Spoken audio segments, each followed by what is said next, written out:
Stand by for a brand new episode of All Things Good and Nerdy. Welcome, everyone, to episode 493 of the All Things Good and Nerdy podcast, recorded live exclusively over at www.geeks.live here on Thursday afternoon, July 14th, 2022. I am Chris. Joining me, the usual band of misfits. We'll start first with Mr. Willie D. Nelson. Oh, that's me. Hey, everyone. How are you doing? Especially you, Jeff. How you doing over there? Shut up, Jeff. I don't want a response. For the one listener whose name might be Jeff, that was for you. That was for you. He's real uppity, I can tell you that. Also joining us, Mr. Anthony Bachman. Eat a dick, Jeff. Nobody likes you. Wow. Oh, no one likes when he does this stupid shit. Wow, that was mean. We love you, Jeff. Thank you for listening, and only hopefully Chris you loves keep you, listening. Jeff. I love everyone. I'm done hating things for a while. There's no hate out of me. I'm accepting of things. Oh, we shall see about that. I mean, for instance, Willie's going to bring you something to hate. Yeah, we can't talk about it this week, but I did see Thor Love and Thunder, and I don't understand why so many people are hating on it. Is it the best? We can talk about it. We just can't spoil it. Right. Is it the best MCU movie? No. Is it the worst? Far from it. I thought it was fun. I had fun. Is it the best Thor movie? No, Ragnarok's Is it better. the worst Thor movie? No. It can't be worse than The Dark World. All I know is there's a gag that they put in the movie in post-production to throw back to a meme from 12 years ago. And my fiance was laughing at me about how hard I was laughing in the theater about something very stupid that they did with a sound effect. Look, I don't know why, but I thought they were hilarious. I love the goats. There's a certain joke in that movie that they just beat into the ground. And here's the thing.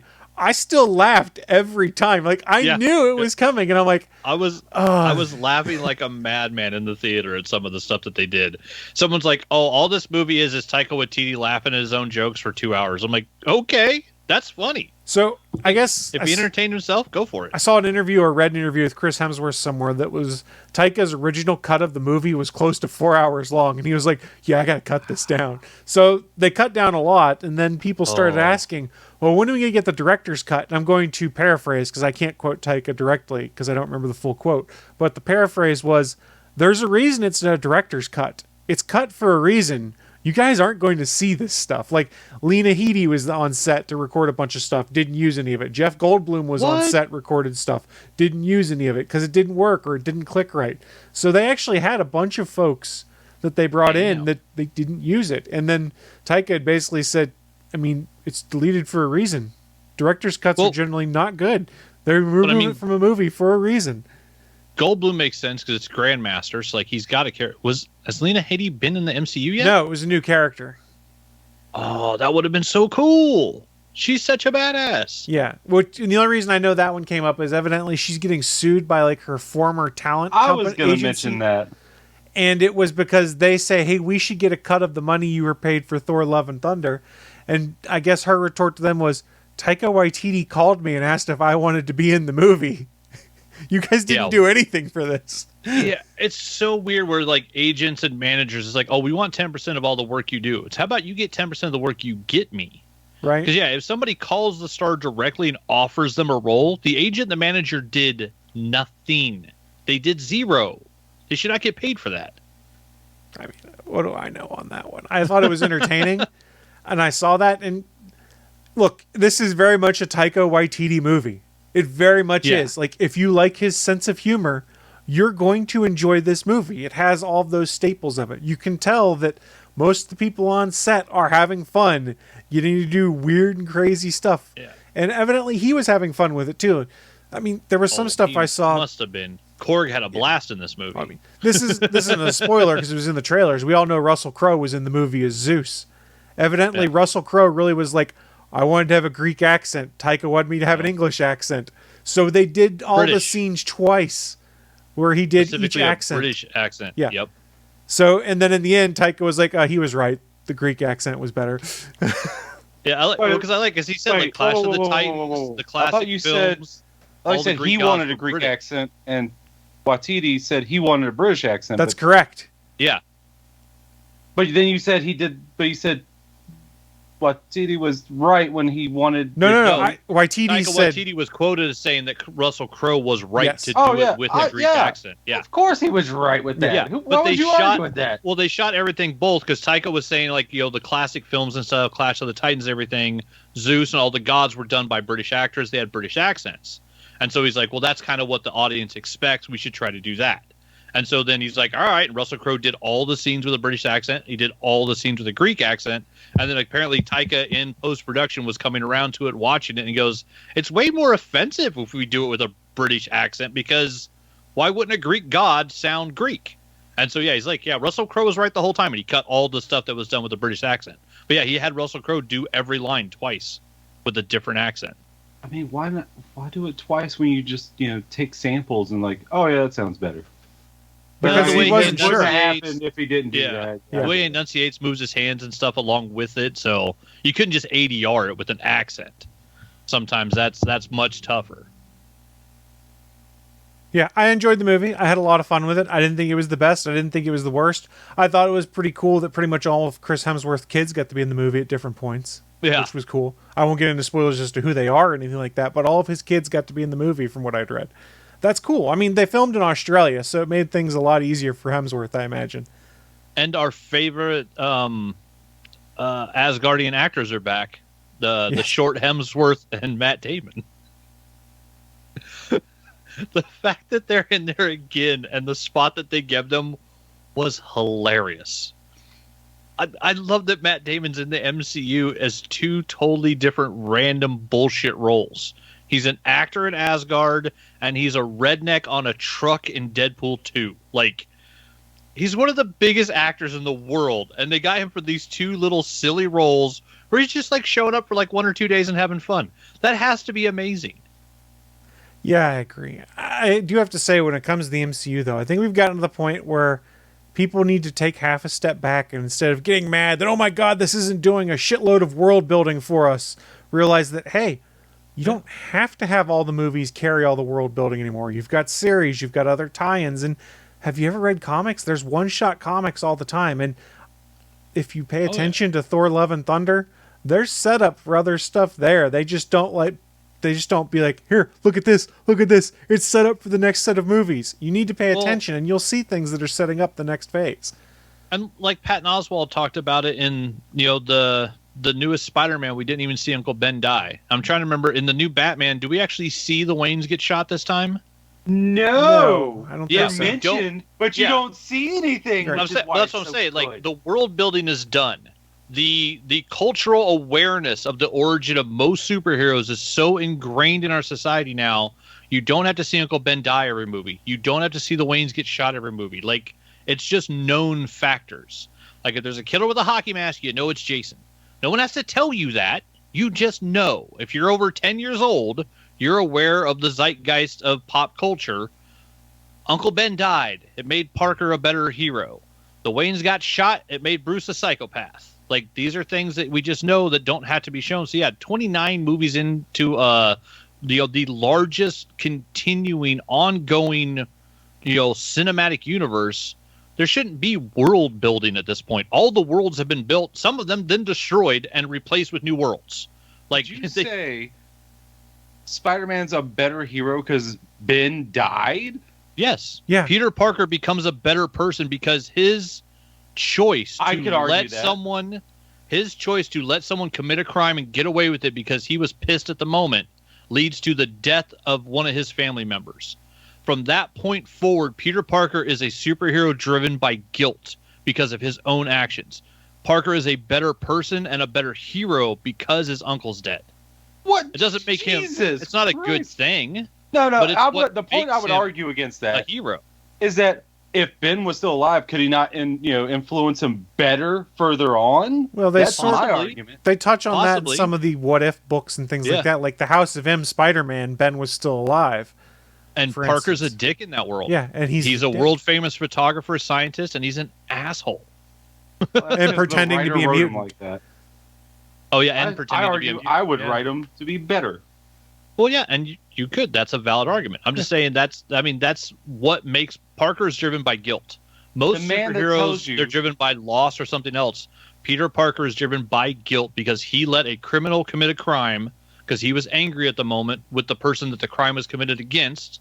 So he said, all right, I'll allow it. And that guy runs off and then later that night kills his uncle. And so he knows if he'd had stopped that criminal, if he'd had done the right thing the way his uncle raised him.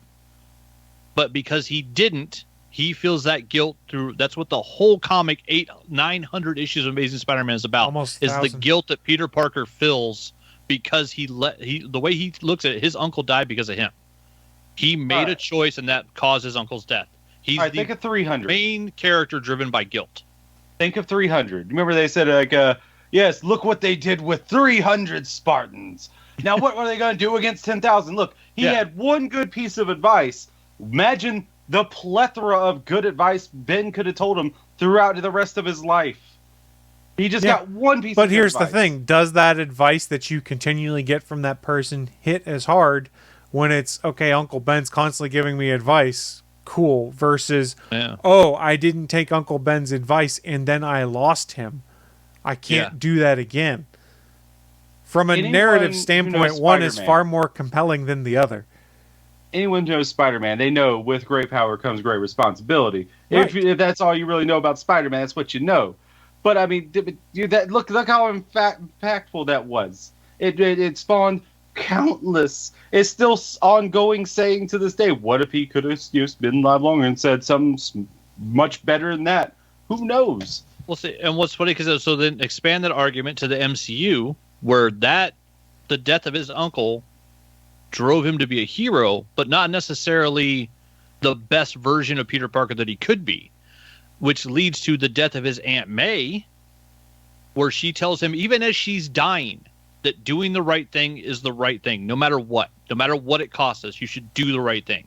You have great power, you have great responsibility. She then dies in that moment, and he almost goes to the point of murdering someone with his bare hands to get revenge over it, but eventually, by the end of that movie, makes the most heroic, sacrificial choice, because he's not the Iron Man, I need everybody to see that I did it and I beat everybody. He literally makes the universe forget about him because it's the best option and it saves everyone. He doesn't need the credit. He becomes a better hero after hearing the phrase and then his aunt dying. No, I can't remember. Does Doctor Strange remember who Peter Parker Spider-Man is? So they all know who Spider-Man is. They all know Spider-Man's part of the Avengers. Not who he was he in is, Germany. He is a thing. Yeah, Spider-Man's a thing. He was at the fight in Germany at the airport. He helped the Avengers. He helped them beat Thanos. They all know Spider-Man. Nobody knows that Spider-Man is Peter Parker. That's what they forgot. The whole MCU, nobody alive knows who Peter Parker is supposedly what the finishing spell does at the end of it. Fair enough. So, stepping back a sec to the MCU as a whole, like, I don't get some of the stuff we've heard, like, Doctor Strange wasn't that good, and I didn't need to see it to know what's going to happen. Again, do you like stories about magic and wizards? Then watch it. We're not at the point now where it's like, oh my god, I have to watch every bit of Marvel content to know what's going on. That's both the blessing and the curse, depending on how you look at it. Probably the curse from the Disney standpoint, because it means not as many people go and see things. But let's be honest, Thor made a shitload of money, and a ton of people went to the box office. And so did Multiverse of Madness. Like, it made a lot more in the first Doctor Strange movie. And most people, and I don't mean this to sound dirty, it will. If you're just a casual fan or you want to go enjoy a movie, most of those folks went in and had a good time. We're getting to the point now where it's the hardcore fans that are a bit too nitpicky, I would argue. Well, how about this? Would a Multiverse of Madness make as much sense if you didn't watch WandaVision? No. Not as much sense, but they kind of sort of explain. You could, but you can argue it both ways because it's almost the same story as WandaVision with the influence of an evil text. So she kind of goes about doing the same thing, but while under the influence of dark magic. No, she was still evil in that. She was definitely evil. She captured a whole town and held them captive. Well, she didn't know that is an evil thing to do. Regardless if she was evil, she did something evil. She was dealing with issues. Like she dealt with it by taking everyone captive in a town. But when you have world-altering superpowers, you deal with things differently. Wanda couldn't just go sit on a couch and talk to a shrink. It's still evil. I don't know about evil. It is. Her intention, how long were they held there? Her intention wasn't to hurt anybody. I think if her intention was to hurt that town, that makes it evil. It doesn't. The intent doesn't matter in this case because what she did affected those people. What she did was awful. I'm just not sure if I could wrap the word evil around it. I did. To put it in more legal terms, you could argue that a lot of what happened in Westview until the very end, you could argue her mental competency, basically, because she was not under her own control, and they made a big point of saying that once she realized what all had happened, she consciously ended it and let everyone go. Yeah. The point there was that she wasn't quite aware of what she had done and was kind of resisting learning it herself even, because this was her ideal world where she had everything she wanted. I don't think any of us would want to admit that wasn't real. Yeah, how do you deal with grief if you have the ability to alter your own reality? Like, if you really don't want to deal with the death of a loved one, there are people that go into depression and have full-blown denial and will not accept that someone's dead. If you take that mental capacity and put that on someone that has the ability to alter their own reality and can change how the world works, I mean, that's a hell of a good story. That's what I loved WandaVision, because I thought it was awesome. And when Vision drops that line about what is grief other than love persisting, like, she still loves Vision and doesn't want to let him go. And so she was able to change an entire town's reality because of how that affected her mind. I thought it was great storytelling. Which was evil. I don't know if it's evil. I mean, if you were one of those people in the town, well, how would you feel? Like, oh no, if you were one of those people in the town who basically got kidnapped and forced to make tacos tonight, boom, I'm in the 50s again. What the fuck? No, of course, if you were one of the people in this town, you would believe it was an evil act. I'm just saying, from the character's point of view, I don't think she did it with the intention of harming people, which kind of takes the evil aspect out of it. Is it good? No, of course not. It's an awful thing that she did. It was mean. It was torturous. Like, some of those people on the outskirts of town that were just standing there for hours and couldn't move is, awful, despicable. I just don't know if it was evil. Evil means going in with the intent to hurt people. Thanos went in to heal the universe. Was he evil? Not necessarily. But he also killed half the universe. Yeah, his willingness, his ability and willingness to destroy half of all life in the known universe is an evil act. Is the intention evil? No, because he was actually trying to help. The difference here is he wasn't doing it for selfish means. Yeah, no, he was trying to help everybody. But he was making a conscious decision to do it. The point with Wanda is she was not choosing to do that, and when she decided, and when she learned what was happening, she stopped it. That's the difference you have between Doctor Strange, where she leans full into, I'm going to do whatever the hell it takes to get them back. I don't care about the consequences. There's a difference. This kid and take their powers. There's a moral difference, you could say. Yeah. So she just did all that. I can't really fully remember, but she did all that unconsciously. That's pretty much what they say in the show, is that because of the matter of how her powers work that reshape reality. Then Thunderbolt Ross is right. You can't just let nuclear warheads loose like that. She needs to be kept in check or killed. You're not wrong in regards to some of that. Like, if she just does that, we're like, whoopsies, sorry. No, there is no whoopsies, sorry. I mean, sometimes in life, when you fall all the way, and there is no going back up. I mean, that was the point, though, is that her powers, she didn't control them. She couldn't control them. Her grief basically twisted everything and created that world. It wasn't her consciously being like, oh my God, I'm going to make Vision come back and spend everything with him. It was, she was out of control.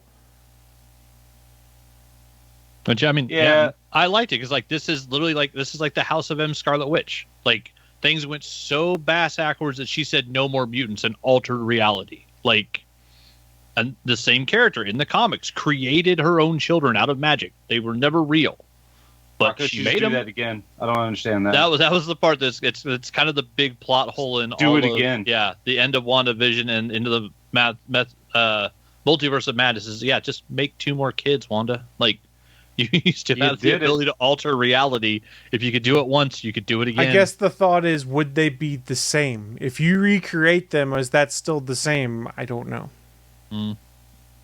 Yeah, any good comic writer could argue that. It's the Ship of Theseus argument that Vision had at the end of the show, basically. Mm-hmm. Yeah, where the fuck is White Vision at? What the fuck is going on with that? Yeah, that we don't know. That's something to be determined still. Yeah. I don't think they actually had a plan for that. Vision 3.0 is flying around there somewhere in all white mode. Wait, 3.0. Oh, yeah. First one was Ultron, second one Vision. Okay, I get what you mean. But 3.0, it took me a second. Like, wait, 3? Wasn't going to be 2? No, okay. Yeah, because now it's basically Jarvis in the Ultron body. Yeah, he's badass. But not the Jarvis from the Peggy Carter series. No, slightly different. Slightly different indeed. Yeah, I think that's the better Jarvis. What do you call it? The fluent language UI. I don't remember, to be honest. That's how Jarvis started. Yeah. That's what Tony Stark called him. He was a fluent language UI, a computer you could talk to, and it would do whatever you wanted by just talking to it, using normal syntax, not having to give it computer commands. Well, isn't that what Jarvis started as? But I mean, other than Vision, that's all it was, wasn't it? Well, no, because it turned into a full operational AI. That before they tried to put it inside the thing, it was running part. Like, what was Tony Stark says? Jarvis runs more of the company than anybody but Pepper Potts. Yeah, you got Jarvis was snarkish, actually, didn't he? Yeah, he was running like the garages. He was running the manufacturing. Yeah, he was running actual parts of the Stark Industries company that didn't need like human oversight. He had put Jarvis in charge of them because that AI he had built, he trusted that much. He's like, no, this part of the company. Like shipping, Jarvis can run shipping. We don't need, a person in charge of that. He can make all those decisions and sign off on everything. Jarvis over here taking their jabs. Yeah, basically. Happy's over here like, well, I thought I was supposed to be doing this. I'm supposed to be moving everything in Homecoming. But I thought Jarvis I was more head of security. Yeah, why did Happy in Homecoming? Why wasn't that just Jarvis taking control of that? Oh yeah, because we needed Happy Hogan. We needed someone to answer the phone. Jarvis was Parker dead, called. Wasn't he? At that point? In Homecoming? Oh, yeah, I guess so. Why can't he just make another one? Well, he just brought his other AIs online. Plot hole. Again, it's the same argument AIs. Again of if you piece everything back together from the same pieces, is that really them? Well, because it's We're talking about a computer program. Yes. That was effectively a person. Just make it. I mean, don't make it a different. I mean, don't make it a different. Don't have to be exactly the same, but you do the same. To someone function. that has abandonment and attachment issues, I'm pretty sure that'd be fairly traumatic to Tony Stark to recreate him, but have him not be quite right. And it's a fucking robot. Not to Tony though. That's not a robot. It's an AI. It's a Tony's dumb as fuck in that sense. Different definition of those words. Tony's not well adjusted mentally at that point. Actually, you know what? Let's be fair. Tony is fucking stupid. I'm going to tell you right now. Dummy is a robot. Jarvis Bachman was an AI. With me. Bachman, you agree with me? Tony's a fucking moron? A moron? No. Because Team Cap, baby. Team Cap. Oh, no. He's made a lot of bad decisions. He's wrong quite often, and Team Cap forever. You're here saying Team Cap when you basically just echoed a Team Iron Man line about Wanda Maximoff less than 5 minutes ago. Yeah. No. Tony's the one that wanted to lock her up. Remember? Not Tony Stark. Yeah, Tony Stark didn't want that to happen to them. And Stark agreed with him, so you disagreed with Stark. You're a fake Team Capper. No, I'm agreeing with Thunderbolt Ross, who had the original idea. And then Tony Stark was agreeing with him. So I'm not agreeing with Tony Stark. I'm still agreeing with... having seen, I'm going to say, 5 Hulk movies, read about 400 Hulk comic books, if you're agreeing with Thunderbolt Ross, then I know you're wrong. Yeah, you're not wrong. I mean, but you also agree with me too, didn't you? No, not about the whole, like, you need to lock up nuclear weapons. Or just, get rid of the nuclear weapons. That's just a scaredy cat human saying these are forces out there bigger than I can control, and that makes me scared. Which is all of Thunderbolt Ross's entire character. His daughter's boyfriend can beat up his army. Therefore, not that scared. I can't control it, that they are threats. That's what. Well, not that I'm scared because they have more power. No, because they are threats and they have attacked. This is a thing. It's because he's military, and anything that he can't control, he thinks will attack him. Well, I'm spelling why I think scared. So. He's thinking of a different reason. Yeah, because he's a chicken shit. Yeah, no, really this hates is his a daughter's known entity boyfriend. that has attacked and altered people's whole lives with this, so it needs to be taken out. It's not because I'm scared because it's unknown. No, it's because it is known. We can see it has visual proof of what has happened. For those unaware, Willie will be running for the new opening of lead field agent for Department of Damage Control because he wants to lock up all these teenage kids with superpowers. Emphasis on damage.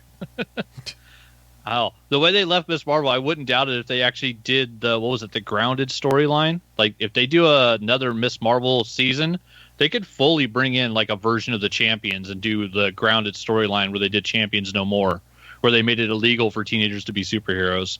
That'd be hilarious. Well, okay, superheroes. I was thinking just having superpowers. How can you make that illegal when mutants exist? Not in the MCU, just in general. Like, mutants get their powers at puberty, right? Well, yeah, that's how shitty some of the politicians are in the Marvel comic book universe, is they outlaw people having powers. I'm outlawing biology. Yeah, exactly. Oh, wait, that is what kind of politicians are doing in our real world. I was saying, yeah. Have you heard of, where it used to be illegal for different races to get married? It used to be illegal for same sexes to get married? Yeah, outlawing biology. We've been doing that for a while. Okay, the same sexes. I mean, that is a relatively new thing to get married. Why would you want to get married? That religion doesn't like you. So why? Why would you want to accept that religion? It doesn't make sense. It's not necessarily for religious reasons. Marriage is started with it's all about a religious. Yes, but marriage is a legal contract in the United States and provides protections legal abilities that you do not have if you're not married. Into saying whether you like this person or not and you want to be with them. That doesn't make sense to me overall. Because that's whether or not the hospital will let you into the room. Exactly. Why does that make a matter? decision? That makes no sense. Because that's how broken our system is to rely on Christian... Never mind. Never mind. I brought it down! All right. So, here's an out-of-context spoiler for Thor before we go out of here. He's here. He's there. He's every fucking where. And that's all I'm going to say. Bring the hammer down, Willie. Bring the hammer down. I'm sorry, what'd you say, Willie? I couldn't hear you. I said be done with it. Be done with what? All of this. All of it? Show's over, everyone. Bye. Ba-da-da-da-da. It's our thing. Don't actually push the button. Live from the ATGN studios on the internet, it's the news of the week.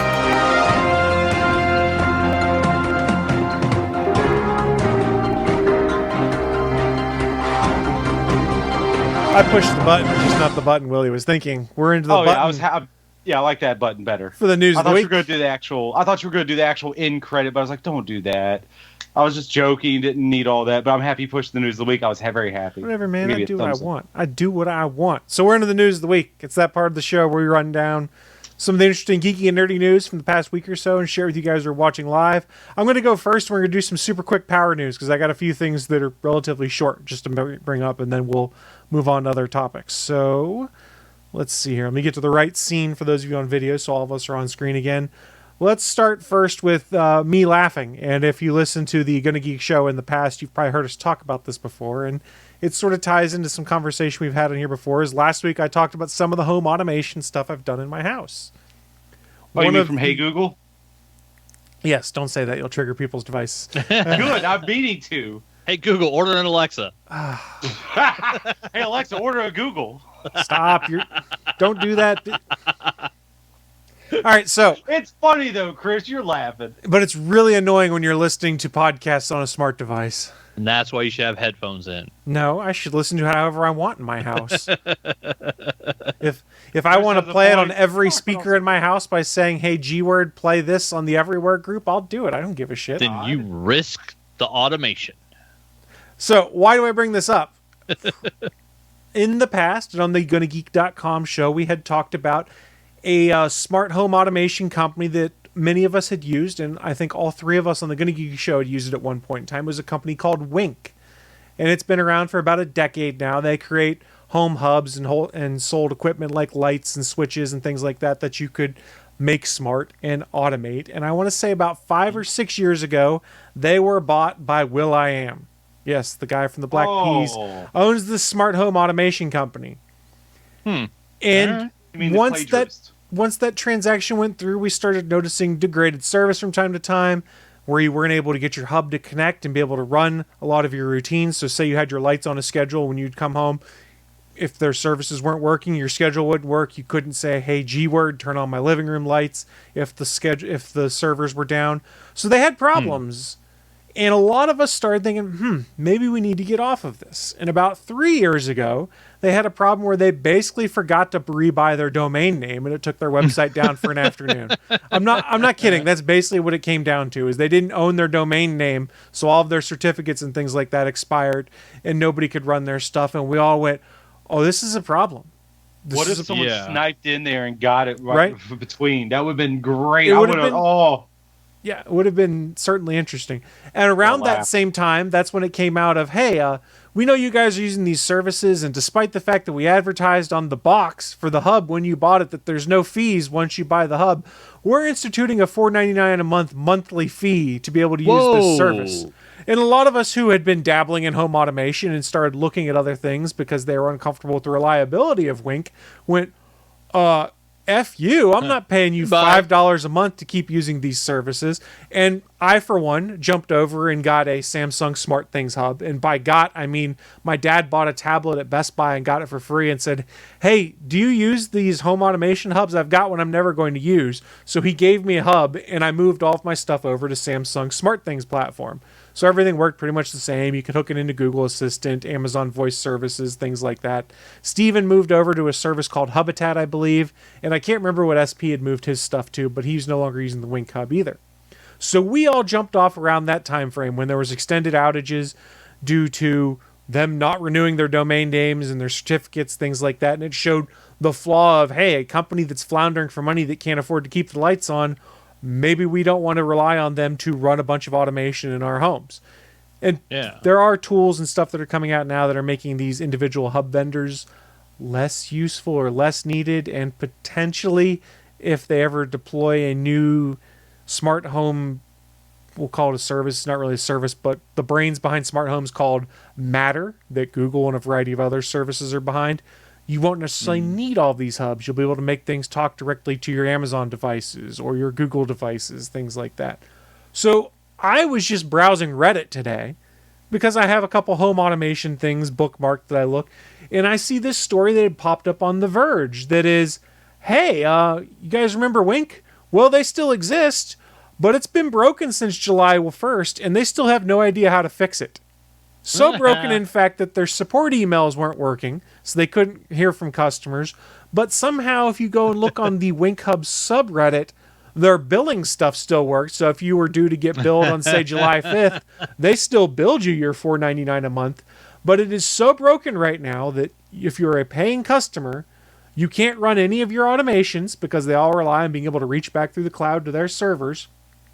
They have no ETA on when these services will be back, and they've been down since July 1st, and until about 2 days ago, their website didn't even load. Their website loads now. All it shows is a splash page that says, hey, we know we're having issues. Go to this site for our status. And they have a separate page that is status.winkapp.com that shows the status of all of their different features and things like that. The only thing that is a green checkbox is their email support. Everything else is broken. So their website, their API, their integration with Google Home, their integration with Ring, their integration with other vendors like Sensi, August, Canary, Nest, Honeywell, Arlo, IFT. Wow, that is a long list of broken shit. But but to say correctly, you said it's not showing everything because their billing isn't on here. Yeah, their billing's not on there, but people did report that they were billed. My assumption is they handled their billing through a completely different setup here. I don't know how that works, but people were really cranky. They don't control. Yeah. So they literally have no idea what is wrong and no timeline on when to fix it. And I go on the subreddit, and there's still people that are like, well, I guess I should have jumped off when I saw the writing on the wall, and other people going, well, I'm going to stick it through and wait and see if they're going to survive. Newsflash, folks, if they've had an extended outage for 2 weeks, that's not good. Jump off the system, pick up some other kind of support or a hub, and move all of your stuff to there.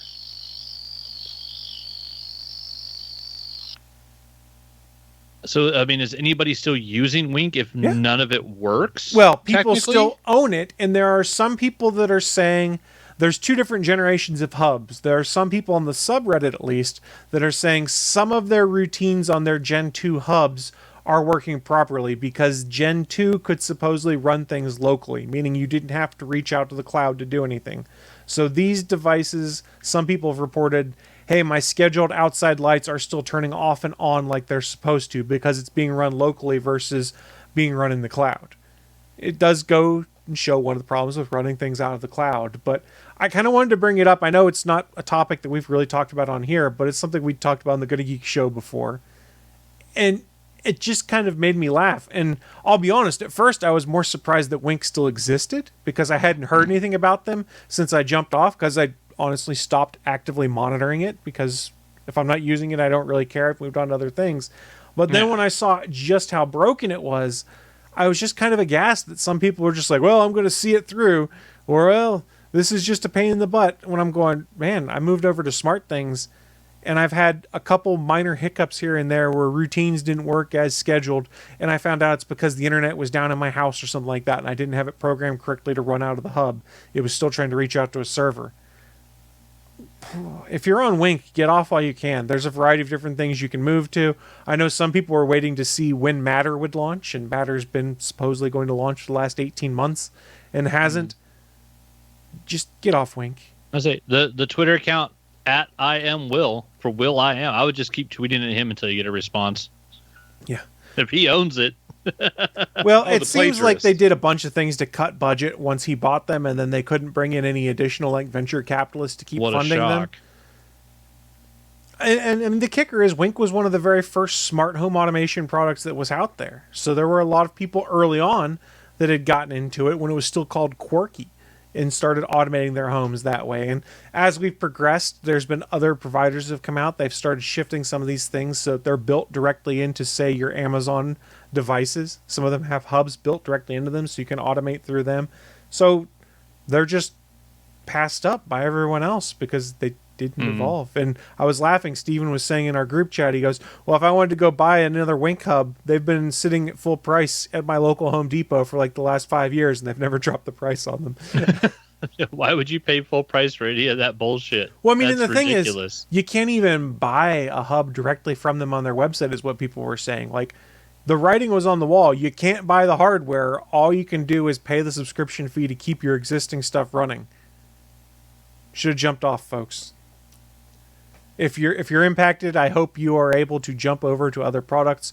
As someone who did use a Wink hub for about 3 years, I jumped to Smart Things, and it took me about 2 hours one afternoon to move everything over to the new hub and to write all my new routines and stuff like that. And it's worked ever since. And there's a variety of other products out there. I'm not saying go use Smart Things. Just get off. Move to other services. Willie's like, I don't give a crap about this. So I'll talk about something. Oh, no, I'm trying to mute because there's someone mowing the lawn routes. I don't know if it's coming through or not. Just a little bit. So I'll talk about something. Okay. I'll talk about something that Willie might give a minor crap about. The Nintendo Switch. Oh, yeah, minor. This is just a dumb little story that I wanted to share is that, hey guys, it's getting really hot out. And a lot of people are liking one of the things that people liked about the Nintendo Switch is they could take it outside, play outside with their friends. They could go to the park, play Switch games in between doing stuff, all sorts of things like that. Well, Nintendo, at least in Japan, where they were supposedly having a heat wave in the past week, had tweeted out an advisory on their Japanese account that was spotted by Eurogamer that then translated that was basically like, hey guys, don't forget the Switch, in order to protect itself if it gets too hot, is going to turn itself off. We really don't recommend you operate it outside of the range of 5 to 35 degrees Celsius. For those of us that are still on Fahrenheit, which is us here in America, that's between 41 to 95 degrees. If you operate outside those ranges, it may turn itself off to keep itself safe. They did point out you're not going to kill your Switch by taking it outside and playing. If it overheats, it turns itself off to protect itself from getting damaged. It will only allow you to begin resuming play and power back on when it has cooled down to a safe temperature.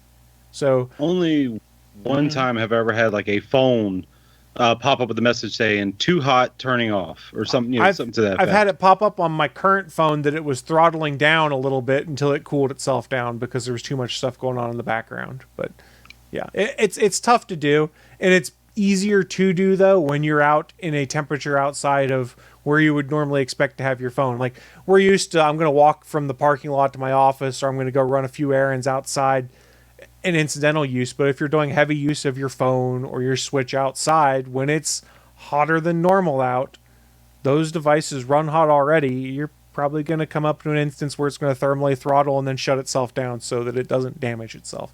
So just a heads up, if you want to play outside, your Switch may turn itself off. Yeah, I know my iPhone's done it like once or twice driving around when it was super cold during the winter, because where my pop socket sits is on my vent. So like, there's hot air blowing in the back of the iPhone. But even then, I mean, that's after like 20 minutes of driving before it'd be like, hey, this is too hot. Like, get your phone off of wherever it's at.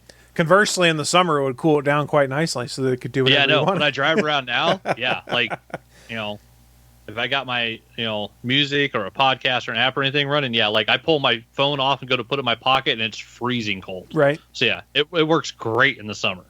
And I have one last quick news thing to hit on is let's address some of these dumb Fantastic Four rumors we've seen up on Twitter that started today. So before I started, I'm telling you, Eddie Murphy is going to be Dr. Doom. Right. I said it here first. I took about 10 minutes before work this morning as I brewed my coffee just to kind of take a break and see what was trending on Twitter. And one of those things was hashtag Fantastic Four. And I went, oh, was something announced overnight on a Wednesday? What the hell's going on with Fantastic Four?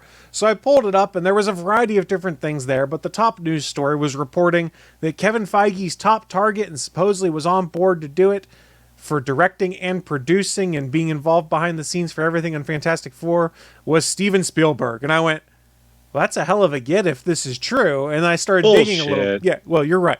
And I started digging a little bit. I'm like, where the hell did this story even come from? Because nobody was really tweeting like a direct source. It was this Twitter account would link back to this Twitter account, would link back to this Twitter account. And you're like, but nobody has a direct source. I guess this afternoon, there's an article up on Variety.com. I couldn't load it because the page wouldn't load for me. So I'll try it again after this to make sure it's still legit. That basically went out and debunked and said there's no truth to the rumor that Steven Spielberg is doing Fantastic Four. And no one knows where this rumor came from. That doesn't mean it may not happen at some point in time. But let's be honest. Does anyone really expect Steven Spielberg to come work the MCU? No. Not at all. No. No, but I mean, I don't know. After all the stuff I've heard about how he really wanted to do a horror film, and basically he feels that the pressure of all his successful Amblin Entertainment won't allow him to do a horror film, it would be hilarious if he just came out the gate with like, a new like X-Men, Dark Phoenix, and it's like a 3-movie trilogy from Steven Spielberg, and half the X-Men die. Like, that would be amazing. Like, it would be so cool. Do I see it happening? No. But the family-friendly, man, if you can get Spielberg to do a Fantastic Four, I mean, either him or Brian Bird. Brad Bird. There's like 3 or 4 directors. Didn't Brad Bird do The Incredibles? Yes. Mm-hmm. Yeah, so he already stole some of the best storylines that Stanley ever wrote for the FF and made a movie out of it. So he already did the Fantastic Four movie. They just called it something else. But I mean, yeah, like there's like 3 or 4 directors out there that do family-friendly really, really well. And honestly, if we got an Amblin Entertainment Fantastic Four, it would be amazing. Like, I would love that.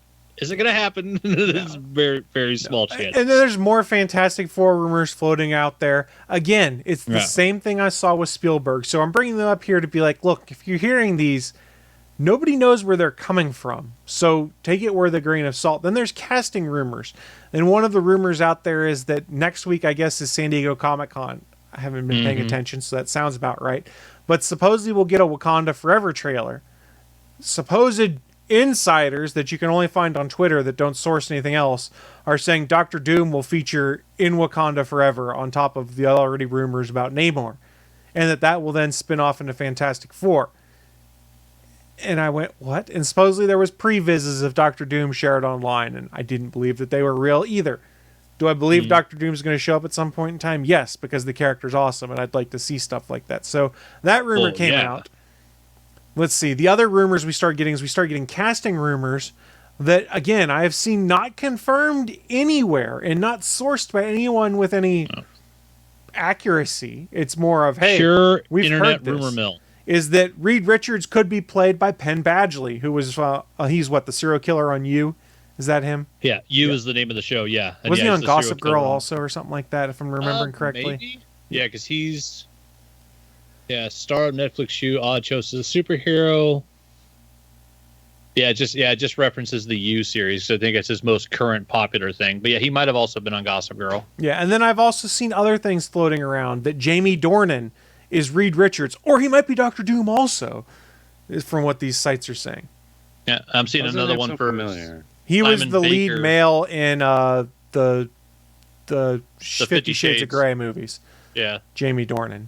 Oh, and he did a series on it was a BBC show. I can't remember where.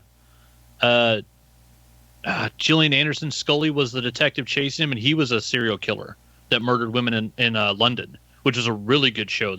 I think that one went like 3 years. Yeah, 3 years in British TV, so like 12 episodes. Yeah. The other rumor, continuing with this, Amanda Seyfried's going to play Sue Storm. It'd be interesting casting. I don't have any problem with it. And Joe Keery from Stranger Things is Johnny Storm.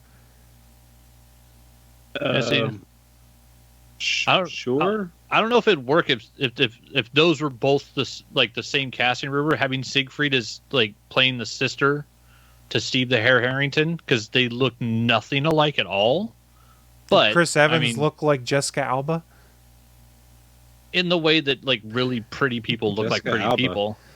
Yeah, she was Sue Storm in the one where Chris Evans was Johnny Storm. Yeah. Oh, Chris Evans. I thought you said Chris Hemsworth. I was No, like, what? no. Did I say Hemsworth? I didn't. If I did, No, I you apologize. said I might have been just my brain just said what? Yeah, no, you said Evans. But yeah, I don't know. If Steve the Hare Harrington goes from Stranger Things to Fantastic Four, that'd be cool.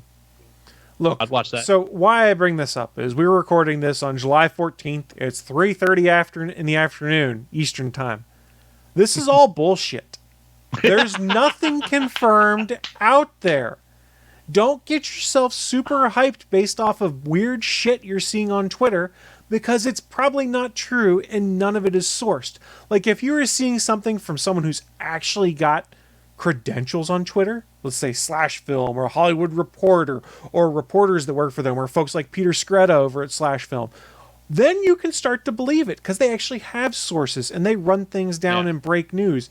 If you see something from a dude on Twitter whose name is SamJX123, the fuck does he know? That dude, he knows a lot of shit. And that's who comicbookmovie.com is quoting. Or It's like, Cosmic well, yeah. Book Movie. And you didn't say right. Sam Jax. Or Inverse.com is the one that I'm seeing has like 10 of these leaks, quote unquote leaks.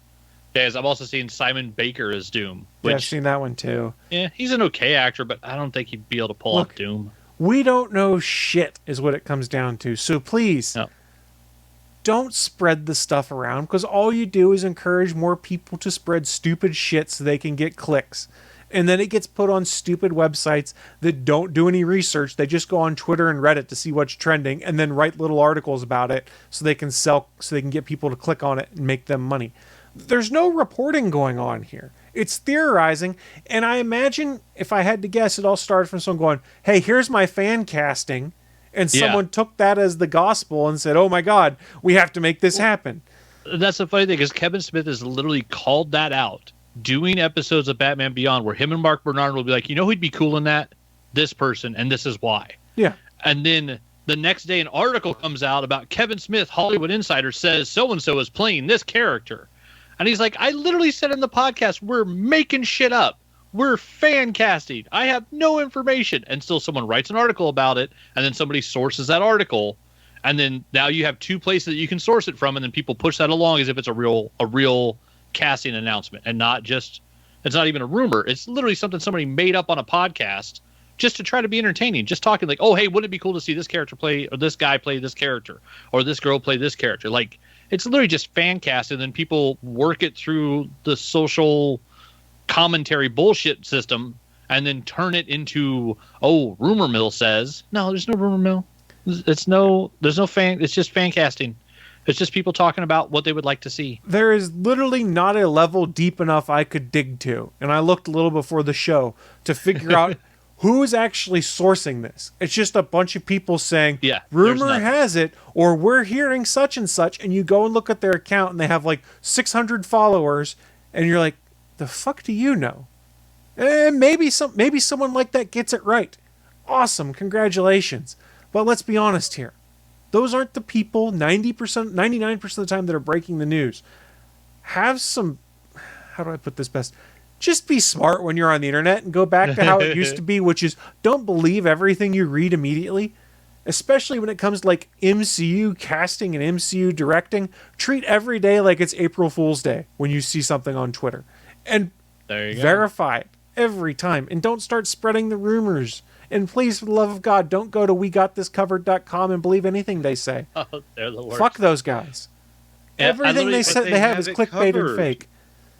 I checked because I wanted to see what Slash Film was actually talking about, and they have a big article right now about all of the new, just updated information, rumors about this, that, and the other thing, a lot of it regarding the MCU by Ryan Scott as of July 14th, and he's saying the biggest rumor is, Spielberg for Fantastic Four, and it's just a giant rumor. There's no fact to it.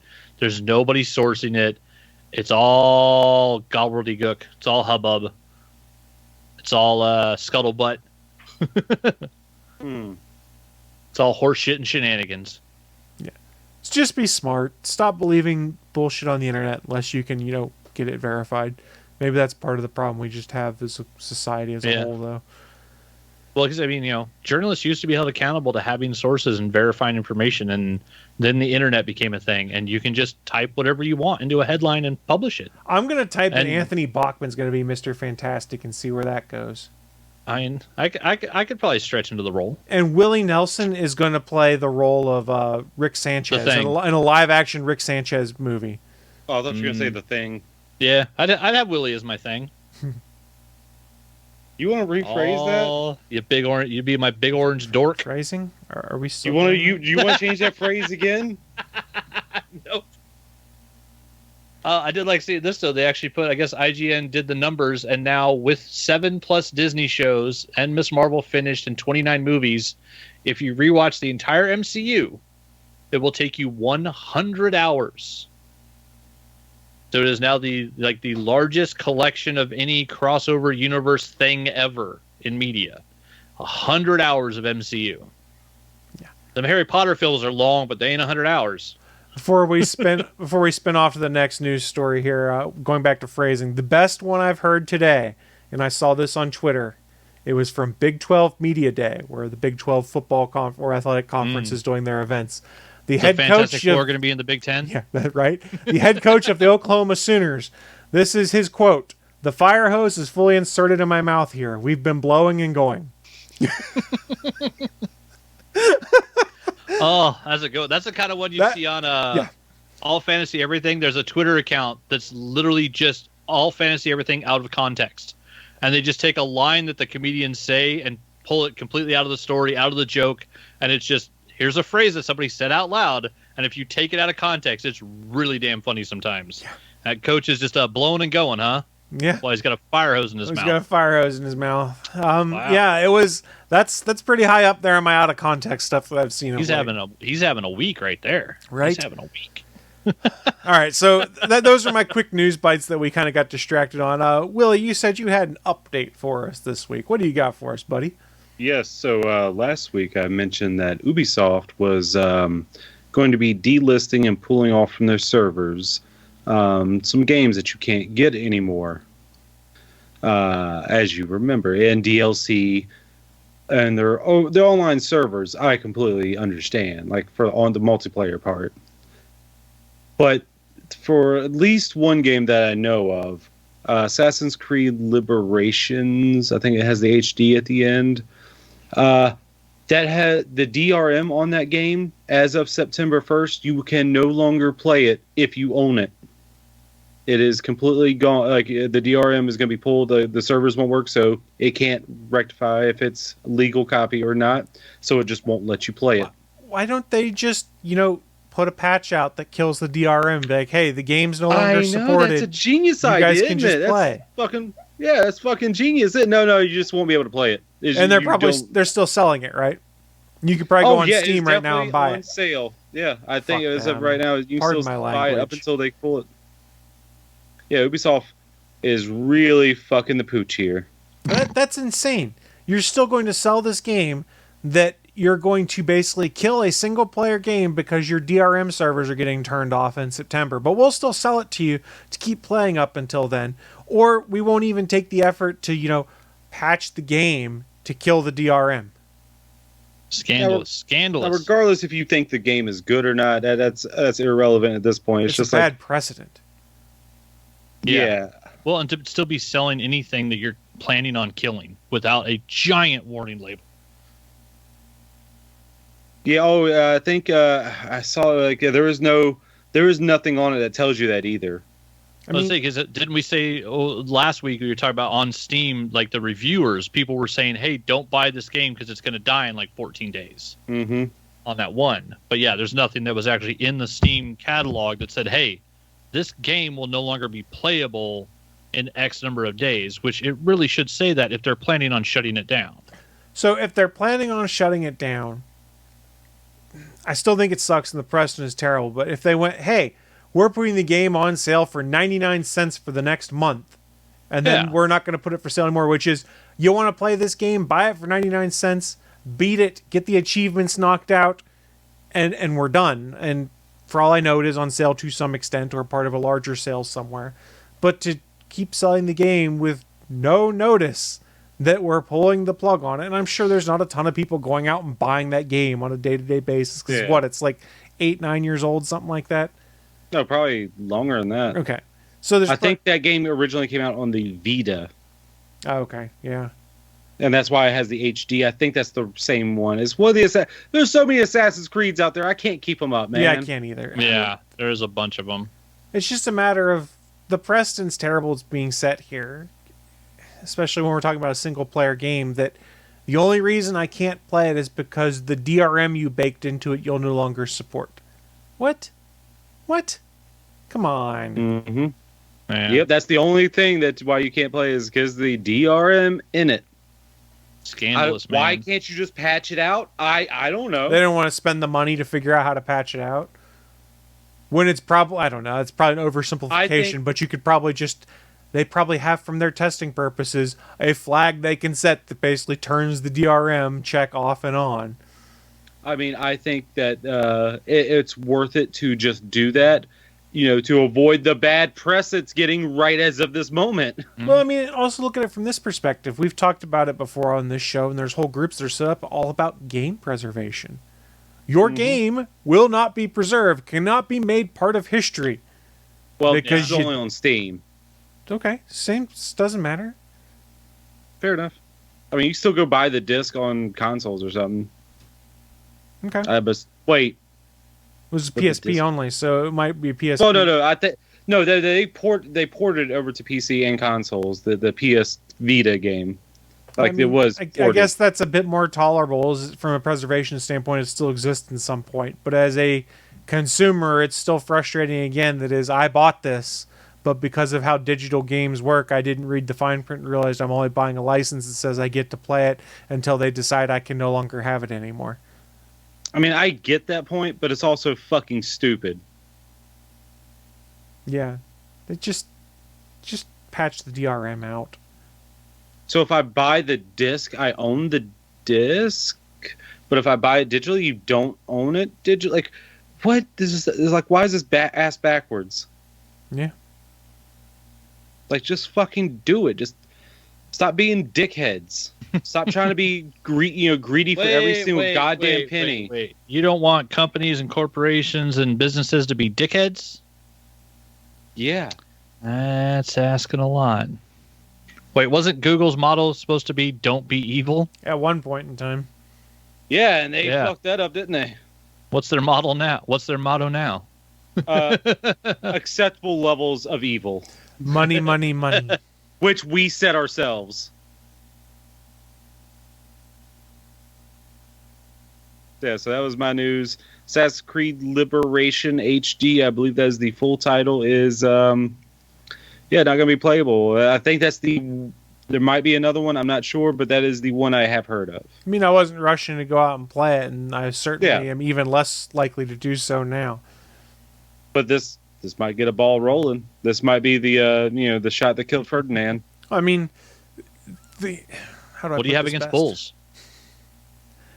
Oh, I don't give a shit about gun control. It could stay, it could go. I don't care either way. If people don't care about this game getting pulled so that you can no longer play it when you buy it just because of DRM, what are people not going to care about next, and how far can they keep sliding that over so that now it's this game's 4 years old and 3 people played it or 3 people are buying it? Well, that's an under exaggeration. There's not a ton of people buying it. We're just going to kill the DRM servers so that no one can get it anymore. At what point does it hit that point where people go, wait a second, this is actually really bad? 10-year-old game, people may not care. 5-year-old game, maybe people care. I don't know. I mean, people are caring about this, even though they don't care about the game. They still care about this. Are people caring about it as a whole, or is it the typical internet amplification we see on things, where it's really not a large sector, but because of our, not necessarily biases, but the things that we focus on, what we like to read about, it's an echo chamber there? Very loud minority. Part of both. That's fair. I don't know the answer. But I could be wrong. Hey, Willie can be wrong at any point in time. Oh, we're aware. Oh, we know. I mean, you don't need to say all that extra. we just wanted to confirm it for the people. The people. I mean, I'm sure you have a button where I say that. I probably do. I'd have look to find for it. Oh, I think now we need a button that's just bullshit. You don't need a button for I just said it. I was just looking. I figured he was making a button. Elsewhere. Look elsewhere than all your buttons. I don't have Motherfucker, you're still looking at your goddamn buttons. I can see you. Well, duh. You son of a bitch. There you go. Chris, you're on camera. Now you can see yourself. Why is Bachman over there? Or I don't know if he's there. He might be over that way. I don't know. Why is it just me? I don't like this. You put Willie in a box by himself, he gets confused. Nobody puts baby in a box. No, they just put Willie in a box. I was just doing that to mess with you at that point in time. No, step 1 is you cut a hole in that box. Step 2, you put your Willie in that box. All right, let's wrap things up. What you got for us, Bachman? I need air holes, motherfucker. Yeah. Only air hole for you. You only get one hole. Just one. So 2 little updates. So the one I saw on Variety was kind of interesting. So we had there was a Jason Bateman, Chris Evans project called Project Artemis, which is just a working title that's supposedly going to get changed, and it's had a double replacement due to what they call it. Bateman left the project due to creative differences, which altered the shooting schedule and meant that Evans couldn't complete work on Project Artemis and Pain Hustlers, his upcoming Netflix feature with Emily Blunt. So we got who was supposed to be the person running it's out, and the person starring in it's out. And the replacements they've got are kind of interesting. So we got Channing Tatum taking over the Chris Evans role, and then to star in the project, and Greg Berlanti stepping in to take over for Jason Bateman to run the thing. And so apparently this was what was it? The Apple Films production has suffered a bit of musical chairs since the streaming giant swept in and landed the package for a reported $100 million plus deal. So this is something Apple paid $100 million for to get the rights to make. Scarlett Johansson's on as a producer. It was going to be Jason Bateman and Chris Evans, and now we're getting Magic Mike himself and the man who created the Arrowverse and all things CW, but outside of, The Flash, The Flight Attendant, Riverdale, in movies has only directed Love, Simon, and The Broken Hearts Club.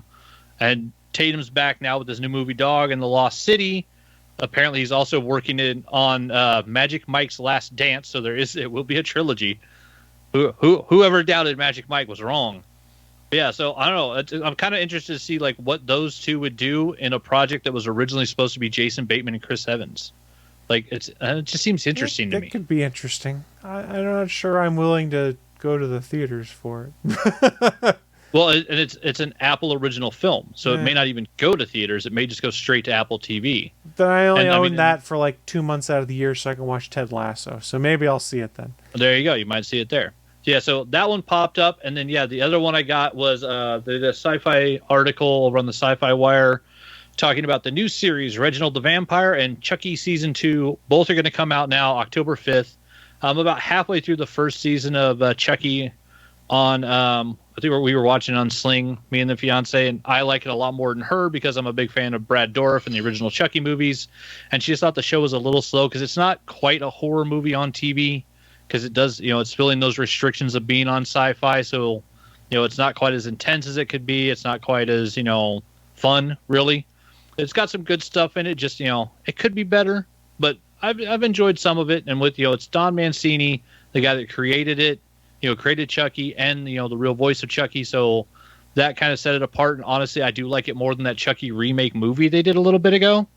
But it was the Reginald the Vampire one that I really got a kick out of when I saw the preview for it, because it's everybody's favorite guy in the chair. It's Jacob, was it Bataluna?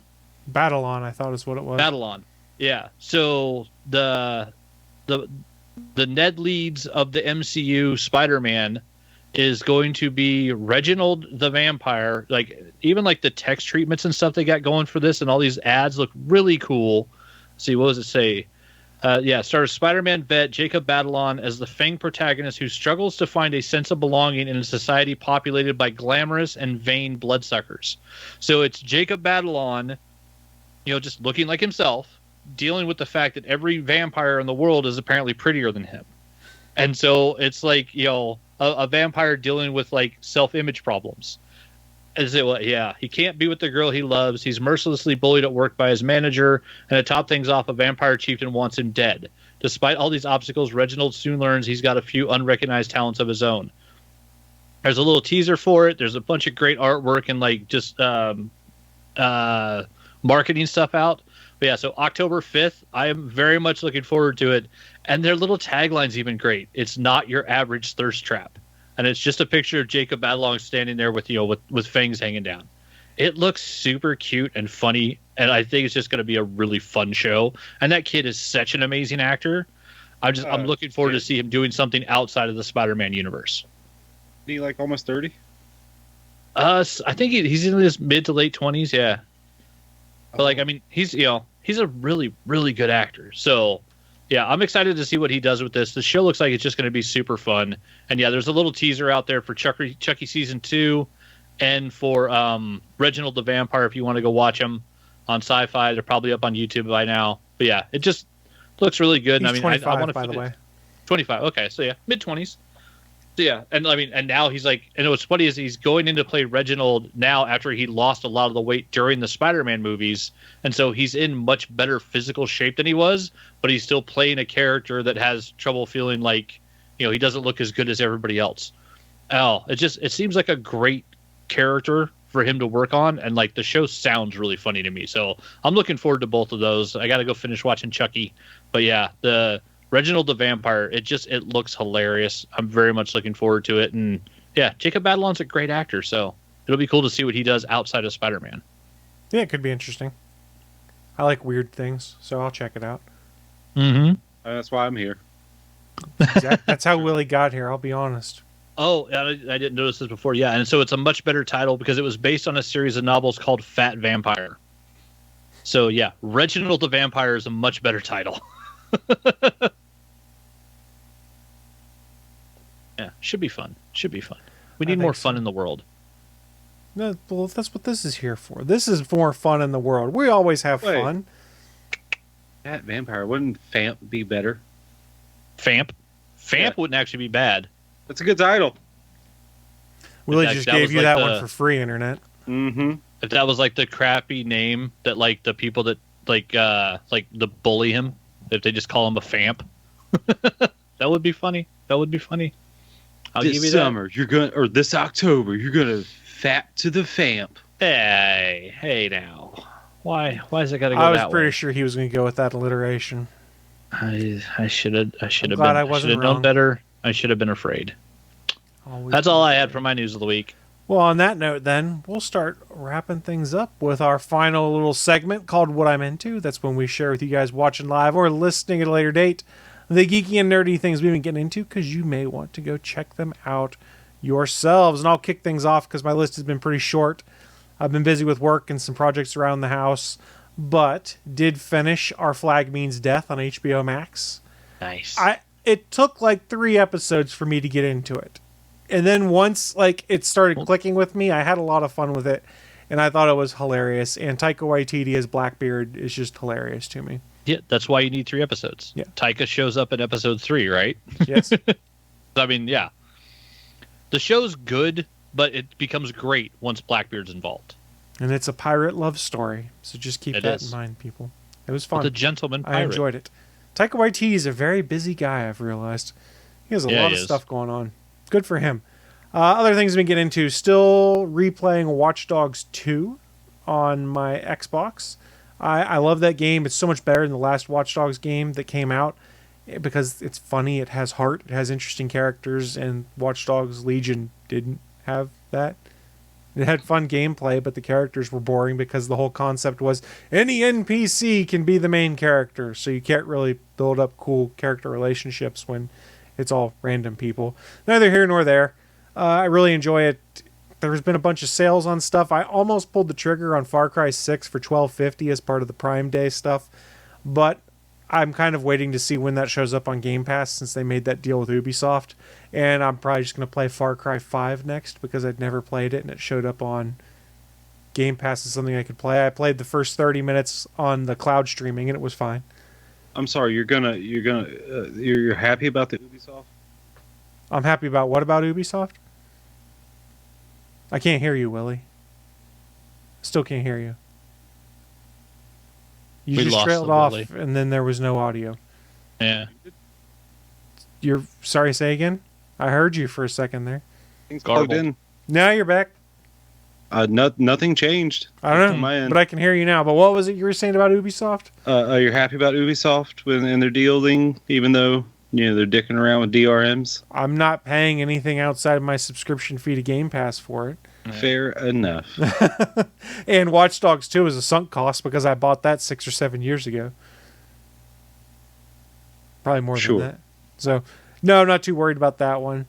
I guess just from an interesting standpoint is the mapping finally started working right on my robot vacuum again on my house. So I was able to make rooms for it and stuff. So it's kind of fun on the main level of my house to be like, hey, G-word, tell Shark to clean the living room. And it just vacuums the living room. Or tell it to clean the kitchen. And it just goes and vacuums the kitchen and goes back. So that's kind of fun. I like being able to not have to vacuum as much because we have three pets in the house. So there's a lot of pet fur. And having the robot vacuum run pretty much every morning over the main level of the house means I don't have to vacuum myself near as much. So vacuuming is the best chore to do. Why is it the best chore to do? Oh, it's fun, it's easy, and you get instant satisfaction by seeing everything get sucked in there. I live in a townhouse with multiple sets of steps on it, so having to sweep the steps is the worst. The worst. Yeah, I see that tear going down your cheek. I see it. Why bullshit. It's your fault for having carpeted fucking stairs. It's not my fault. It's what came with the house. You can take it off. Yeah, it's cost money. Or effort. Yeah, or One effort. Of the two. It costs a lot of money and no effort, or a little less money and a lot of effort.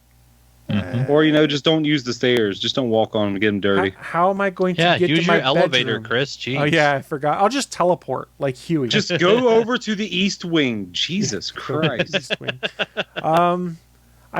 I think this actually ended after our last show. Watched the Boys finale. Really enjoyed this season, and where they're going for next season is pretty interesting. If you like Unhinged Homelander, enjoy. Let's just leave it at that. Yeah, he's pretty unhinged. That end sequence with him. Oh, he's just now being unhinged. Now he's being unhinged in public. Yeah. Willie hasn't watched the rest of it, so I don't want to spoil too much. I guess it is all out, so I need to get on that. Yes. It was greatly enjoyable. I like the show a lot. And yeah. What else have I been getting? It was a solid finale. I need to buy gas. Saw Thor Ragnarok. I'll make a trip out to get gas. I bought some stuff for Amazon Prime Day when they did it this week, but it was nothing exciting. Mm-hmm. It was gym shorts and compression shorts and socks. I didn't buy anything fun for Amazon Prime Day, guys, because I didn't buy Far Cry 6. That would have been my fun thing. Instead, I bought clothes. Would have been that fun. Clothes are necessary, though. No, I meant Far Cry 6. I mean, I like Giancarlo Esposito, so at the very least, I get to have Giancarlo threaten me, which could be kind of fun. The Chicken Loco. Well, that's why we get into Willie D. Nelson. What have you been getting into? It's a short list because it's Yakuza Kiwami 2. I'm noticing a trend from week to week is that it shares one common word of Yakuza. I'm not complaining, If you mind haven't played any of the Yakuza games, start with Yakuza Kiwami. You can, Chris, because I know it's on Game Pass. That's true. It is... these games, oh my god, they're so good. I love all the characters. Goro Majima is the best character ever of all things. And even in the original English version of Yakuza, the first one back on the PS2, not the remake, but the original, the American translate or the voice cast, Goro Majima was voiced by Mark Hamill. And someone brought that to his attention, and his response was, I don't even remember this. To be fair, he's done so much voice acting. I bet there's a bunch of stuff he goes, the man oh, works. That's what I did? Yeah. Huh, I don't remember. I haven't heard his voice on it, but I mean, I'm not going to lie. The original Japanese guy, oh my god, that dude's killing it. Kiro-chan! It's fucking great. Love it. Love that guy. Goro Majima. The mad dog of Shimano? Mad dog of Shimano. And of course you got your main character, the Dragon of Dojima. You know, Kiro Kazuma? Is that it? It's Kazuma? Feels like there should be another syllable in there, but I'm not sure. I think that's right. That's all Kiryu. That's all you really hear it. So that's all I really... Kazuma? Yeah, Kazuma. That sounds right. Yeah, but the second game is getting crazier and better. So far, I started with the remake of the first one, went back to the prequel of Yakuza 0, and now I'm doing the remake of the second game. They never remade 3, 4, or 5, or anyone past that, but because those all were on PS3, but they finally localized them. I think 5 was the only one they didn't localize. I would have to do more research on this, but they're all part of a collection that you can get them all on the PS4. And I'm assuming also Xbox. I think they're all on Xbox Game Pass. I believe they all are, but there was maybe one that was leaving and didn't leave. I can't remember all of the back history on it. There is one that I doubt I will ever play because it's like a spin-off game that's like where all the characters are fighting like zombies. And it's interesting. Yeah, I'm good on that. I don't need to play that. I hear mixed things of that. But I also want to play the other spin-off. It's a spin-off as in it's not any of the main characters, but it's in the same made-up part of Tokyo, Kamurocho. And it's called Judgment is the first one, and then Lost Judgment. Those are the spin-off titles with different main character. That could be interesting, too. I think I saw a video where you actually get like a hoverboard in there. I mean an actual hoverboard. All right, not one of these real hoverboards where like, oh, I'm leaning forward, oh, I'm leaning back, oh. Yeah, you mean those things that are false advertising? No, those things that are segways without the handle. Yeah, like I said, false advertising. Yeah, it doesn't hover anywhere. But no, I think he actually does get an actual hoverboard. I don't know if it's partnered with Mattel or not. Wasn't it Mattel on the bottom or something? Yeah. I don't know, but it looks like I think I've seen a video where he's like, or it could have been. I hope it wasn't just a mod someone was using, like on the PC version. I hope it's just in the games. That looks fun as hell. Because I haven't actually played any of the Judgments. I might go back to those. I would kind of want to do all the Yakuza games before even trying those. So I got at least 2-3 years of games to go through. Nice. I'm kind of happy I'm just now discovering it, but I'm also sad that I'm just now discovering it. It's a blessing and a cursing. You got a ton you get to play now. That's the win. Oh yeah, and oh my god, I've already put in like I think like 30 or 40 hours in Yakuza Kiwami 2. Nice. I just beat the cabaret submissions, which are like little little mini game, which plays kind of like Diner Dash, except you're sending women to be hostesses to these tables. You gotta pick the right. It's a Diner Dash. It's all a numbers game, pretty much. Timing and numbers. That's cool. I'm glad you're enjoying those games so much. I need to get back to Yakuza Like a Dragon because I'd kind of stopped for a little bit. Yeah, I'm going to probably jump to that one after this one. Just going to jump straight to that one. There's a whole new protagonist, so you don't really have to worry about, following the story. I think there are callbacks and stuff, and people do show back up, but so I can go back to the other I one. will say this as someone who the only Yakuza game I've played is Like a Dragon. I never felt like I was missing out on anything the way they told the story. Fair enough. That's just me, though. But I do know Goro Majima is in that game. He does show up. I vaguely. If you see anyone with an eye patch, yeah, with like a little snake design on it, yeah. Oh, that's Goro Majima, the Mad Dog of Shimano. Fucking best character. That'll be cool then. Fucking best character. And he was voiced by Mark Hamill in the English translation. That part is awesome. That's neat. But I think only for the very first game that came out. I think. I don't know. I didn't do the research. I'm just enjoying what I'm getting. Because all the remakes and stuff, they're only in Japanese. I mean, you do get subtitles in English, but everything, they don't change. And they actually have karaoke mini games too. And the guy who does the voice for Kiryu, the main character, he's actually in a band. He's the lead singer of this band. So they actually use his singing voice for the game.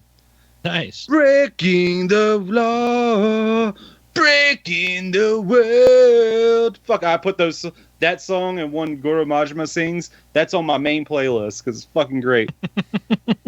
Say that I love you, da da da da da. You love me. It's so good. If you should, I'll send a link to some of these videos. The fucking karaoke videos are hilarious. Yeah, I don't doubt it. But yeah, I'm just gonna karaoke videos. I haven't seen anything new. I think the only thing I've seen last night, Buddy came over and we watched Logan Lucky. He's never seen it. I fucking love that movie. If you haven't seen it, you need to watch it. I mean, it's Channing Tatum and Adam Driver as brothers, and they live in West Virginia, and they have a whole plan to go rob the Charlotte Motor Speedway. And isn't their uncle Daniel Craig? Yeah. Not an uncle. He's just he plays a character named Joe Bang. Yeah, okay. Joe Bang. Couldn't remember if he was family or not in that one. I don't know if his last name is actually Bang or if that's just a nickname or both. I thought he was family too, but it's been quite a while. But his southern accent is so good, isn't it? Yeah, I'm not talking about the one he had in Knives Out, which is more of like the French kindness to it, that Louisiana to it. No. This one is full Southern. Are you boys as simple-minded as people say? And people say that? Fucking Adam Driver with his Southern accent is also hilarious. Fucking love that movie. Highly recommend if you haven't seen it. It's such a good movie. It wasn't bad. Oh, fuck you. It was great. Nice, though, Willie. Thank you. Sorry. I'm sorry. My apologies. Thank you for sharing all that with us. We appreciate it. All right, I'm going. Bye. Bachman, finish things up for us. What you been getting into? So try to think of the stuff we were watching. We watched Down a Dark Hall, which is kind of a scary movie, or scary house movie mixed with like Troubled Teens with starred Uma Thurman. Not bad, not awesome, but solid movie over on HBO Max. And then we watched Cop Shop on Peacock, which has got Frank Grillo and King Leonidas, Gerard Butler. And really good, like, shoot-'em-up action movie that takes place in one police station. I really enjoyed that one. I thought the action on that one was really well done. Some of the special effects and the way the kills were done were really cool. We went and saw Thor Love and Thunder, so that's now movie number 7 on our new streak. So every Marvel film on opening day, me and Jan have gone and seen since Shang-Chi, so keeping that going. And then finished watching, The Boys season finale, which was really good. The Miss Marvel season finale, which I really enjoyed. I don't know. I think of all the stuff they put on Disney Plus for the Marvel shows. I think that show to me is the most fun. Like, I mean, WandaVision, of course, isn't meant to be a fun show. It's it's a deep dive into depression and grief. Like, but it was really well made and entertaining to watch, but not fun. Captain America and Winter Soldier had some good fights in it and stuff, but like dealing with very heavy topics, like very deep in political intrigue stuff, not exactly fun. Miss Marvel is just a damn fun show. Really enjoyed it. It's one like I'm pretty sure here in a bit I'm going to rewatch all 6 episodes because like I really enjoyed it.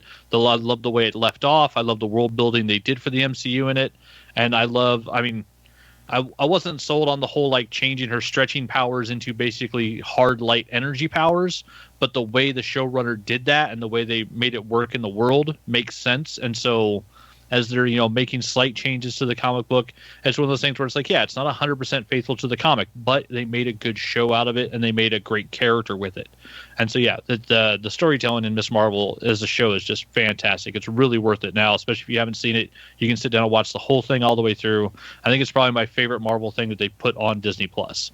Like it's since Disney Plus became a thing, it's better. I like it better than all the other shows they put out. So it was awesome.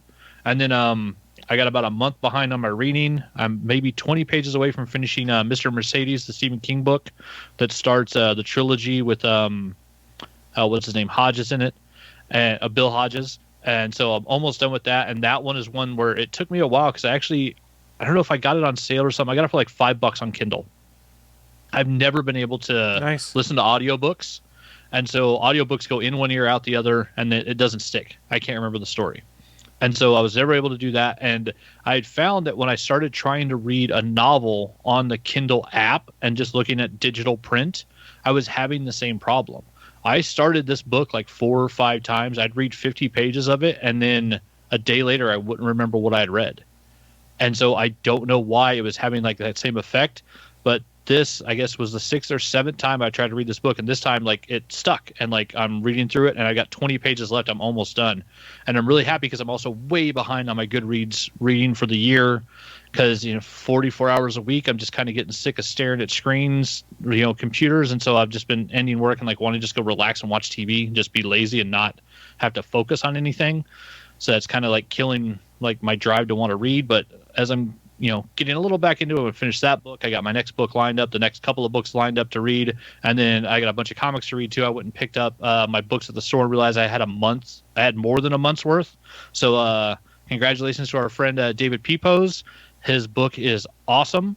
I'm on the 2nd issue of Savage Avengers, and I got issue 3 ready to read as soon as I'm done.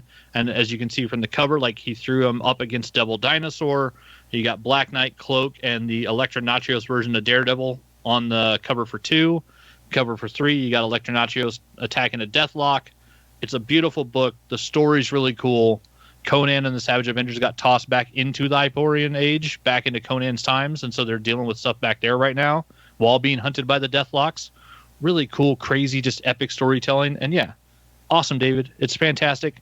And yeah, I've got a giant stack of comics out there to read. Andy was writing something like Avengers Unlimited or something too. I saw on his Twitter, which I think is on the Marvel Unlimited app.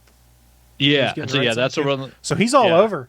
Good for him, man. I've seen him tweeting back and forth. Dan Slott. Yeah, Marvel's liking him. He's having a heyday. Let's see. Other than that, trying to get caught up on my AEW. I just finished last Wednesday's Dynamite, and I'm watching the Rampage from last Friday, so I'm an episode and a half behind on my wrestling.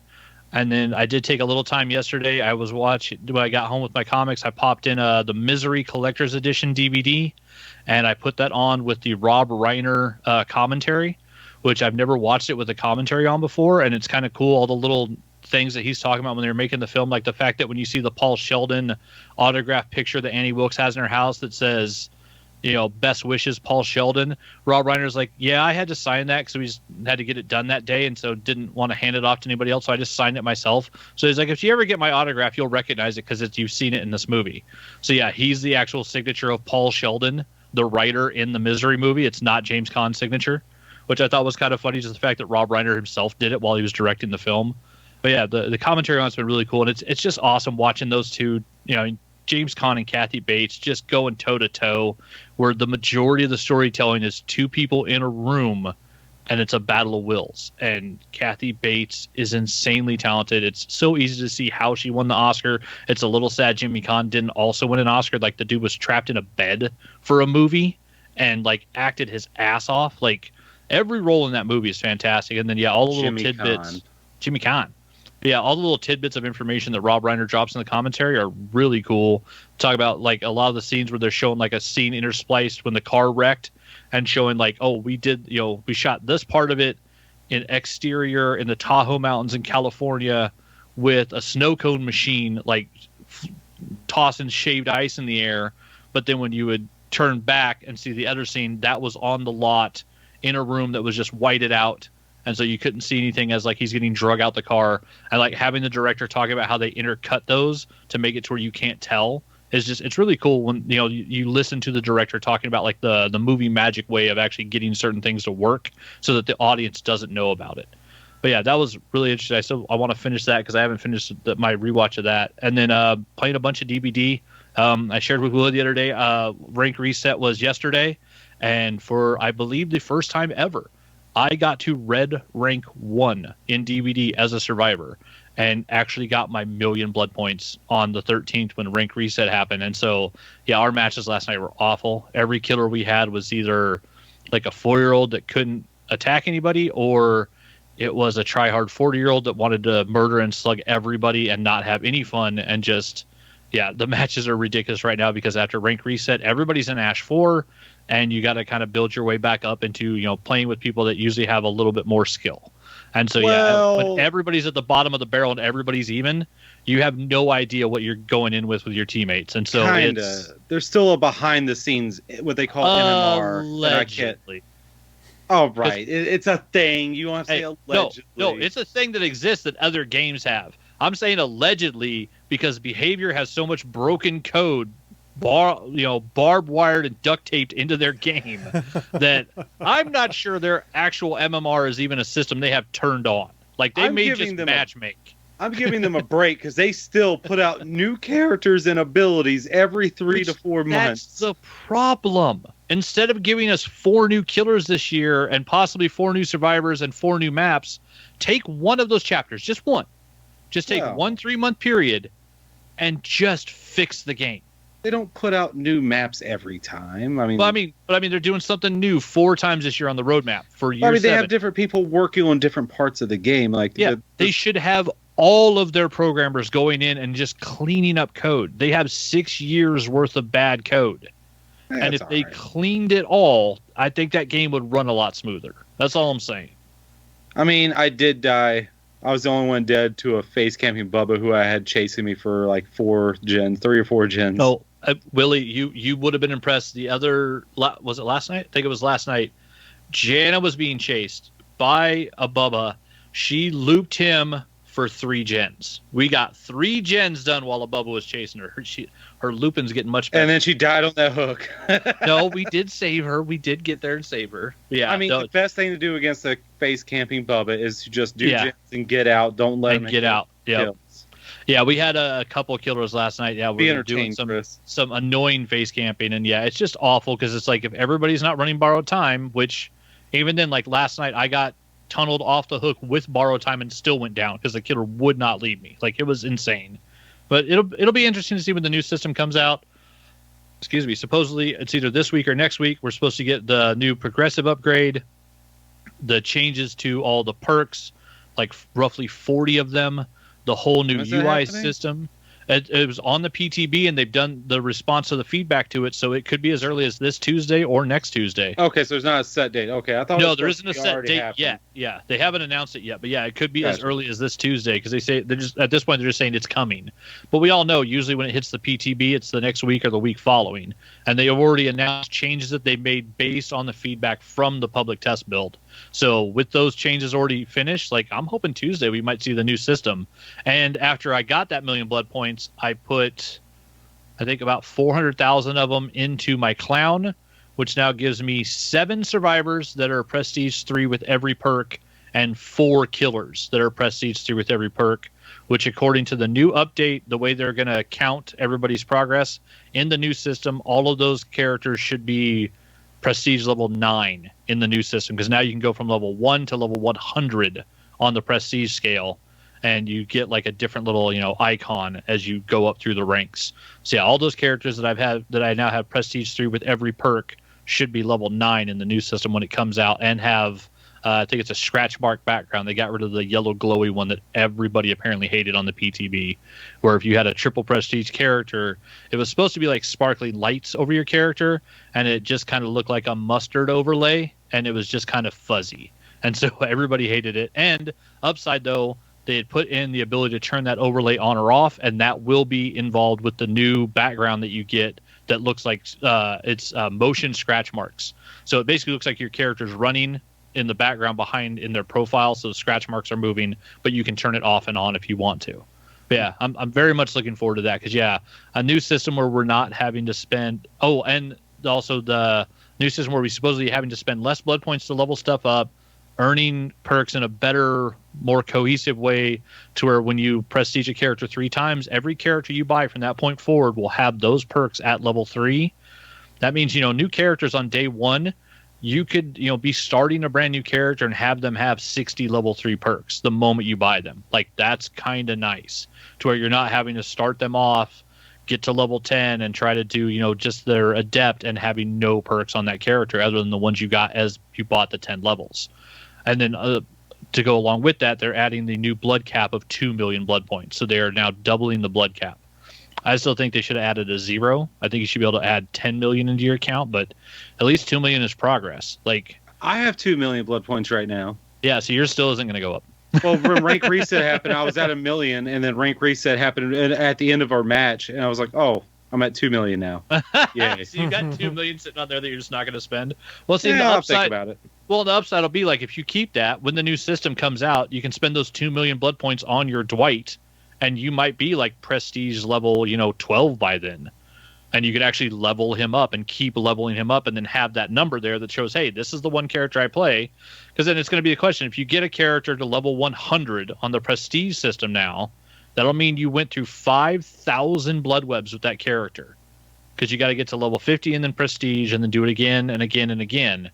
How many people are actually going to have multiple level 100 prestige characters is going to be my question, because it's going to be crazy if people do that with multiple characters. I'm thinking I'm just going to do it with my Steve. My Steve Harrington will be prestige 100, and then I'll just play everybody else. I do have some news that just I got an email for. Oh, well, then that's what I've been into. What you got, Willie? Apparently, open beta starts July 26th for Multiverses. Do you guys remember what Multiverses is? Yeah, I couldn't get into the closed beta, and I tried. And early access to the open beta begins July 19th. How you get into that? This email is not telling me a damn thing about that. For more info on open beta early access, visit the website multiverses.com. This is the Warner Brothers one. Yeah, Shaggy versus Batman. Shaggy versus Batman. Ultra Instinct Shaggy. There's a Bugs Bunny versus Steven Universe. There's a bunch of them in there, and for some reason, Arya Stark. Some of the streamers I saw that had played this before said it was really good. Ooh, the Iron Giant's in there? That's cool. We'll see. Yeah. That's good news, Willie. I'd seen that pop up on Twitter while we were talking, and I think the Overwatch 2 beta is supposed to start soon as well. So. Yay, rapist. Whoa, what? Overwatch, it's Blizzard. I'm sorry, how's McCree doing? I don't know. I haven't played Overwatch in like 3 years. Yeah, that's fair. Yeah, they got caught with a bunch of them doing a bunch of weird, shady shit. Especially the guy who McCree is named after. They changed his name. Did he actually change? They changed McCree's name because the dude was so shady? That's crazy. Yeah, he was doing some rapey stuff. Not good stuff?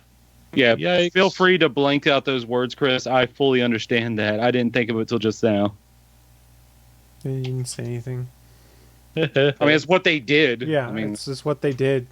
It wasn't. It's like I'm saying do anything. Yeah, no, I'm tracking. You're fine. You're talking about things that happened, not things that we were doing or anything like that. It's newsworthy.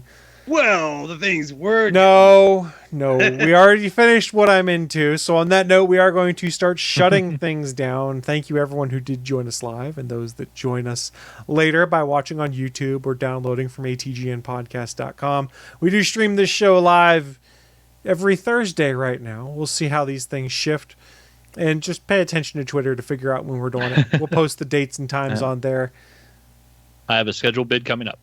But before we shut this thing down, did you guys have any final thoughts to share with the people?